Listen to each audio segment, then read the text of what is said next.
I want to commend Senator Murray and Senator Collins and the entire Appropriations Committee on a bipartisan basis for doing their job and for doing it on a timely basis. Well, thanks to their hard work, the Senate was in a strong position to advance these appropriation bills on an individual basis, or, if necessary, to combine a few of them in what sometimes are called mini-buses. We were well positioned to do that well in advance of the September 30 deadline. As Senator Schumer affirmed in that joint statement earlier this summer, expeditious floor consideration is key. But his actions don't match those words. Today, more than 80 days after the Appropriations Committee passed its first spending bill, the full Senate is beginning to consider the first batch of those bills, 80 days after the first bill passed. That is not what anybody would call expeditious. The American people may or may not know it, but the majority leader has tremendous power. He has near full ball control in terms of the Senate agenda and the timing of legislation. He actually determines which bills come to the floor, when they receive a vote, how many amendments will be considered. The leader, the majority leader, is in the driver's seat. Senator Schumer could have called any of these bills up for consideration, debate, and vote at any time in the last couple of months, starting with the first one that was passed 80 days ago. Senator Schumer has been around here a long time. He's a smart guy.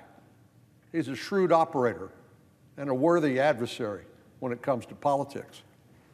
But he knows the Senate can't complete its work in 18 days. Plus, in addition to the 12 funding bills, we need to pass the Farm Bill, Federal Aviation Administration reauthorization, and the final version of the National Defense Authorization Act. That's a lot of work in an impossibly short amount of time. And the majority leader knows that. And he knows that if he actually wanted to keep his commitment to the Senate, to Senator Collins, to Senator Murray, that he should have started this process far earlier than today. Well, the Senate had a 2-week recess over the 4th of July, and we had a 5-week recess in August. There's got to be some time in there that we could have used on something other than routine nominations, where Senator Schumer could have put these bills on the floor, and we would have kept to his commitment of expeditious consideration of the bills. I understand that these recesses are sacrosanct. I'm not sure we needed 5 full weeks for the August recess. Maybe 4 weeks would have been good, with a little notice so everybody can plan. But my point is, Senator Schumer apparently had no interest in seeing each of these 12 bills voted on the Senate floor before the deadline. So here we are. Now you may ask, why would Senator Schumer sabotage the regular order process for the appropriations bills? Well, a couple of reasons. One is it maximizes his power, because he knows once you get down to the deadline that 4 or 5 people are the ones who are going to basically figure out how to get out of this box canyon. Meanwhile, the rest of the members of the Senate, all 98 or so of us, are left with no options. We can't engage on behalf of our constituents. We can't cut what needs to be cut. We can't reprioritize the spending. We can't offer amendments. We can't vote. All of that goes down the drain when the majority leader sabotages the timing of this appropriations process. Senator Schumer waited for 18 days before a potential government shutdown before putting the first funding bill on the floor.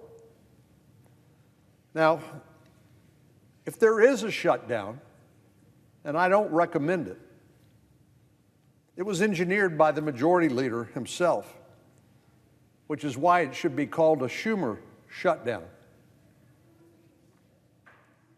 Well, I hope that doesn't happen. But he knows that the House is in a different place than the Senate in terms of the spending levels. He knows that Speaker McCarthy has a razor-thin majority. He knows the politics of what's happening in the House. He's already been quick to blame the House for a potential shutdown. But as I've explained here, any potential shutdown is of Senator Schumer's own making.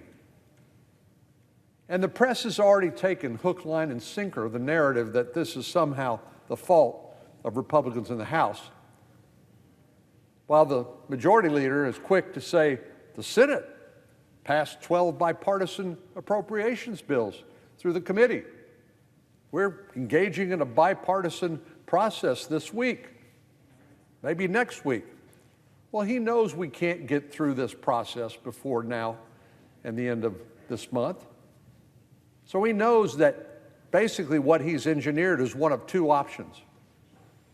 He's either engineered a shutdown or he's engineered a continuing resolution, which essentially means postponing or continuing the funding at current levels to some future date. Of course, that's going to have to be negotiated, what that date looks like.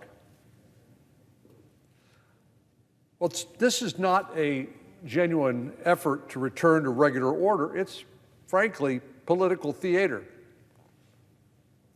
It's an attempt to make good on the promise. It's an attempt to make good on the promise to return to regular order without actually doing it.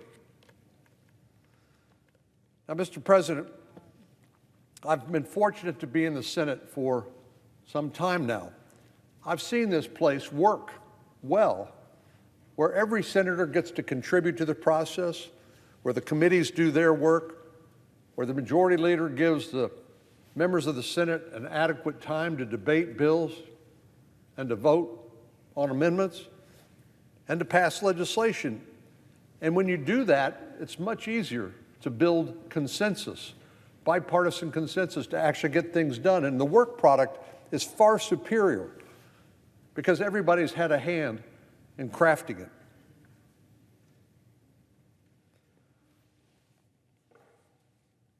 Every member of this chamber, and by extension, all 330 million of our constituents, deserve a say in this legislation, regardless of where they're from, which committees they sit on, or how long they've been in the Senate. All 100 senators should have a voice in this process. The majority leader has squandered valuable time that could have been spent debating, amending, and passing appropriations bills on a timely basis. That's why everyone knows that a continuing resolution is the probable outcome of this disaster. It did not have to be this way. And if there is a shutdown, which I hope there is not for the reasons I've tried to explain, I think it should be called the Schumer shutdown. Mr. President, I yield the floor. I'd note the absence of a quorum. Clerk will call the roll. Ms. Baldwin.